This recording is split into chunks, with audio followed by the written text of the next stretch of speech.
Hello children's, आज मैं आपको पार्ट 10 पढ़ाऊँगी संधि। ये आपका सेकेंड टर्म का लास्ट चैप्टर है। इसके बाद एसे और एप्लीकेशन वगैरह जो भी बचा है वो मैं करवाऊँगी। चैप्टर यहाँ पर आपके कंप्लीट हो जाएंगे। एक किसान और कुछ शरारती बच्चों में झगड़ा हो गया। झगड़ा इतना बढ़ गया कि दोनों पक्ष मरने मारने पर उतारू हो गए। गांव के सरपंच को पता चला। सरपंच ने दोनों को बुलाकर आपस में संधि करा दी। इस प्रकार विवाद समाप्त हो गया और दोनों पक्षों में मेल हो गया।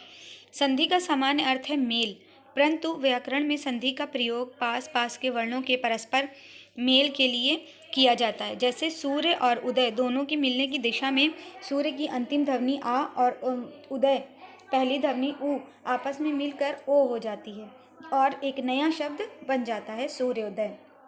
ध्वनि के मेल से होने वाले परिवर्तनों के कुछ उदाहरण देखिए पुस्तक प्लस आलय, लेकिन जो बड़ा आ है, बड़ा आ में सिर्फ आ की मात्रा, बड़ा की मात्रा लग जाती है तो पुस्तकालय हो जाता है। मतलब का छोटा आ, पुस्तक में का छोटा आ और आलय में आ का बड़ा आ, ये दोनों मिलकर बड़ा आ बन जाता है। ठीक है, जैसे मैथ में होता है माइनस प्लस मिलकर प्लस या माइनस हो जाता है, उसी तरह इसमें भी कपि प्लस ईश्वर, तो कपि छोटी ई और बड़ी ई मिलकर बड़ी ई बन जाती है। देखिए जो छोटा होता है वो नहीं, जो बड़ा होता है, मतलब जो बड़ा होता है उसमें वो मिलकर बड़ा हो जाता है। ठीक है, फिर देखिए जगन्नाथ, आधा ता है और ना पूरा है तो हम ता को भी आधा ना में बदल देंगे, जगन्नाथ हो जाएगा।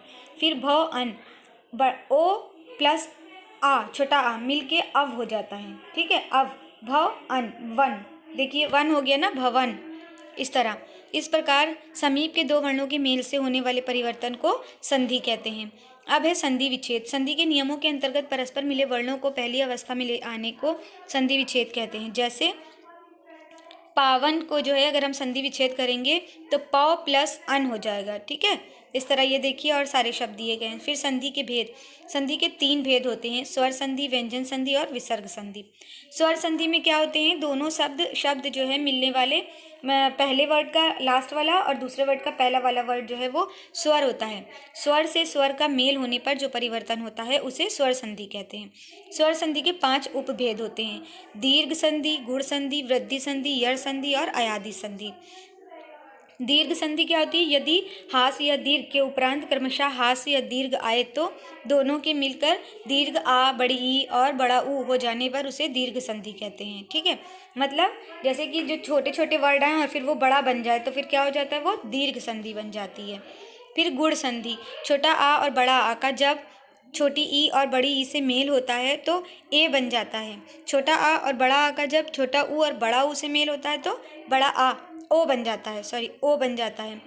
तथा छोटा आ और बड़ा आ का जब ऋषि से मेल होता है तब अर बन जाता है। ठीक है, ये सारे वर्ड इसी तरह दिए गए हैं।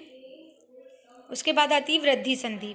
वृद्धि संधि जब आ और आ का ए और ए से मेल होता है, मतलब पहले वर्ड में लास्ट में छोटा आ बड़ा आ आता है और दूसरे वर्ड के पहले वर्ड में ए और ए आता है तो ये ए बन जाता है। तथा जब छोटा आ और बड़ा आ का ओ तथा औ से मेल होता है तब औ बन जाता है, मतलब बड़ा ही शब्द बनता है, उसके आगे वाला ही शब्द बनता है, पीछे वाला नहीं बनता है। फिर आती यड़ संधि।